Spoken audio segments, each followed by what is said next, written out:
Lalu, apakah langkah Indonesia bergabung dengan Dewan Perdamaian yang dibentuk oleh Presiden Amerika Serikat Donald Trump ini tepat, dan apa yang bisa dilakukan oleh Indonesia dalam Dewan Perdamaian tersebut? Kita bahas bersama dengan praktisi hubungan internasional Dina Praptora Harjo dan juga anggota Komisi 1 dari fraksi PKB, Samsu Rizal, yang telah bergabung bersama kami di Kompas Petang. Selamat sore semuanya. Selamat sore, Pak. Ya, kita sambil, oke. Bang Samsu juga sudah bergabung. Selamat sore, Bang Samsu. Suara saya jelas? Iya. Oke, terima kasih Bang Ijal sudah bergabung. Saya ke Mbak Dina dulu nih, sebagai pengamat ataupun praktisi hubungan internasional, Anda melihatnya seperti apa? Pertanyaannya sederhana, apakah keputusan yang diambil oleh Presiden Prabowo Subianto ini sejalan dengan semangat Indonesia untuk perdamaian di Gaza?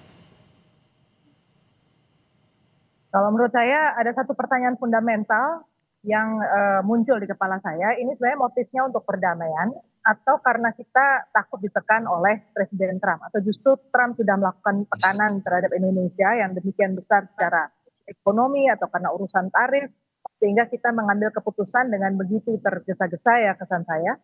Dan buat masyarakat sipil di luar sana, kami ini merasa tidak ada proses yang transparan. Apa dasarnya kita langsung mengiyakan, dan apakah ada konsultasi sebelumnya terkait pengambilan keputusan kita langsung join ke Board of Peace, karena kita sudah punya catatan kan sebelum kejadian ini, apalagi Trump kemudian menyuarakan bahwa nantinya beliau akan memimpin seumur hidup Board of Peace ini, kemudian juga pengambilan keputusan di tangan beliau dengan hak veto tunggal.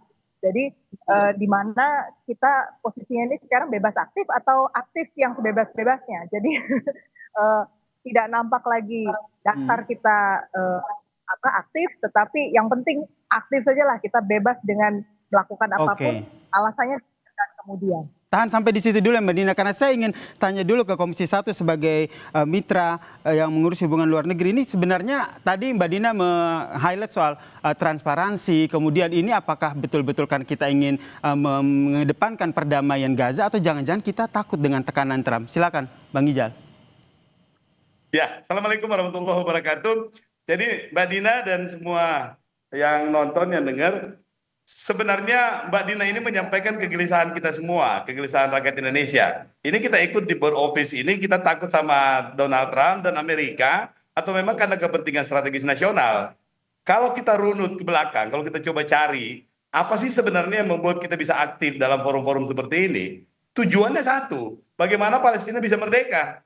Tapi dalam perkembangannya kita kemudian melihat bahwa tidak mungkin kita punya tujuan semuanya tercapai tanpa ada win-win solution. Maka muncullah win-win solution itu adalah two-state solution.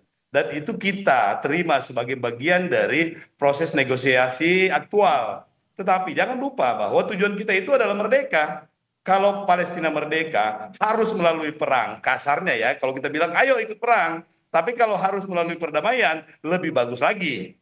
Nah, konteks inilah yang menjadi frame kita untuk melihat bagaimana kebijakan presiden kita, bahwa ternyata keinginan kita untuk menjadikan Palestina sebagai sebuah negara merdeka ini mesti ada pengorbanan-pengorbanan lain.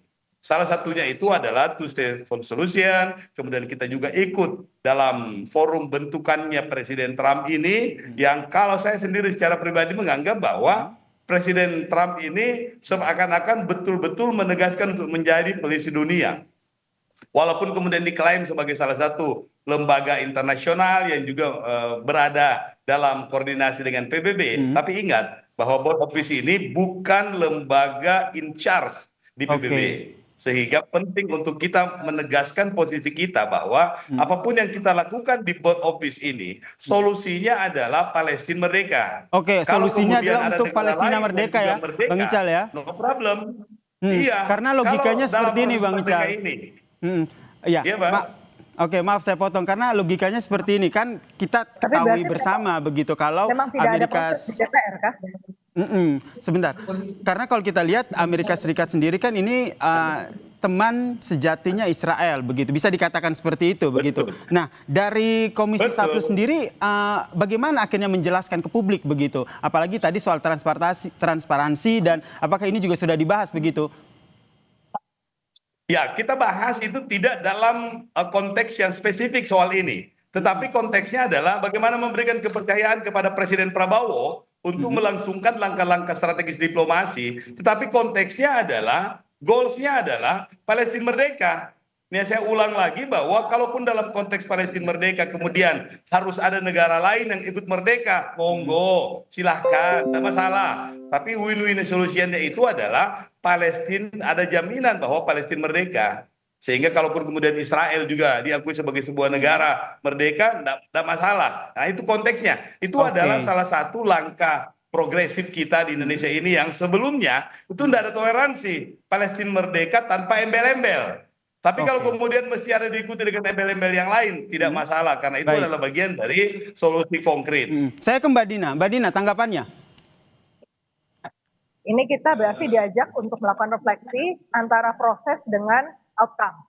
Outcome itu kan belum tentu kelihatan ujungnya ya. Mau dalam waktu sebulan lagi, setahun lagi, 5 tahun lagi, Palestina merdeka. Tapi yang kita bicarakan sekarang ini kan prosesnya ya. Menuju ke sana, melihat bahwa sistem yang dibangun oleh Board of Peace, dan itu sudah diumumkan oleh Trump di berbagai tempat, dan ada kecenderungan Trump ini sangat impulsif. Jadi bahkan transparansi dari Trump sendiri tentang cara kerja, pengambilan keputusan di Board of Peace, itu dia belum fully announce kan, belum betul-betul menyampaikan ke publik. Dan kalau kita lihat lagi, kembali ke diskusi kita beberapa waktu lalu soal resolusi 2803 dari Dewan Keamanan PBB, yang memberi mandat kepada Trump untuk membentuk Board of Peace gitu ya. Dan kita lihat di situ satu kritik besarnya adalah Palestina tidak ada di sana.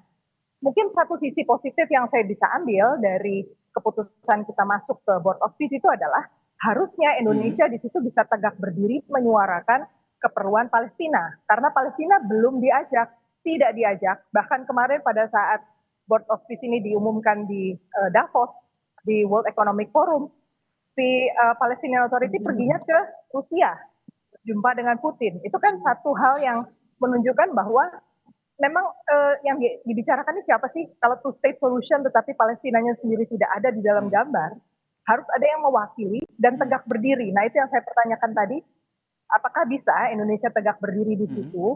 Apa yang harus kita siapkan begitu ya?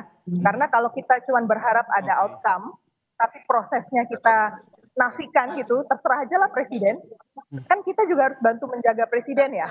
Situasinya itu jalan yang benar atau tidak. Nah ini yang menjadi catatan dari Mbak Dina ya, Board of Peace tapi Palestinanya tidak ada di sana. Saya ke Bang Ijal. Bang Ijal, jadi apa yang bisa Indonesia lakukan dengan kondisi seperti ini? Sudah bergabung dengan Board of Peace tapi lagi-lagi tujuannya yaitu mengutamakan perdamaian di Gaza. Ya, dalam konteks kenegaraan ini, kita mesti memberikan kepercayaan penuh kepada Presiden Prabowo dan Kementerian Luar Negeri dengan pihak lainnya yang mengikuti langsung. Jadi kita catatannya di Komisi 1 itu, termasuk dari fraksi PKB itu adalah bagaimana Kementerian Luar Negeri dan Presiden Republik Indonesia itu pertama adalah memastikan road to Palestine free.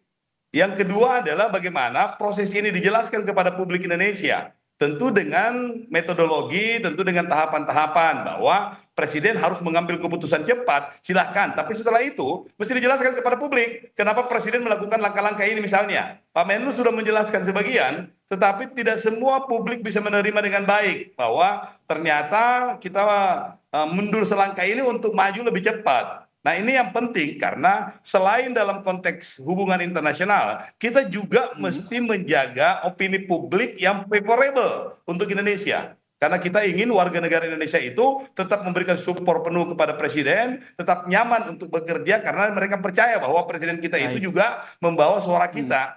Dan ini yang penting untuk dijelaskan ke publik.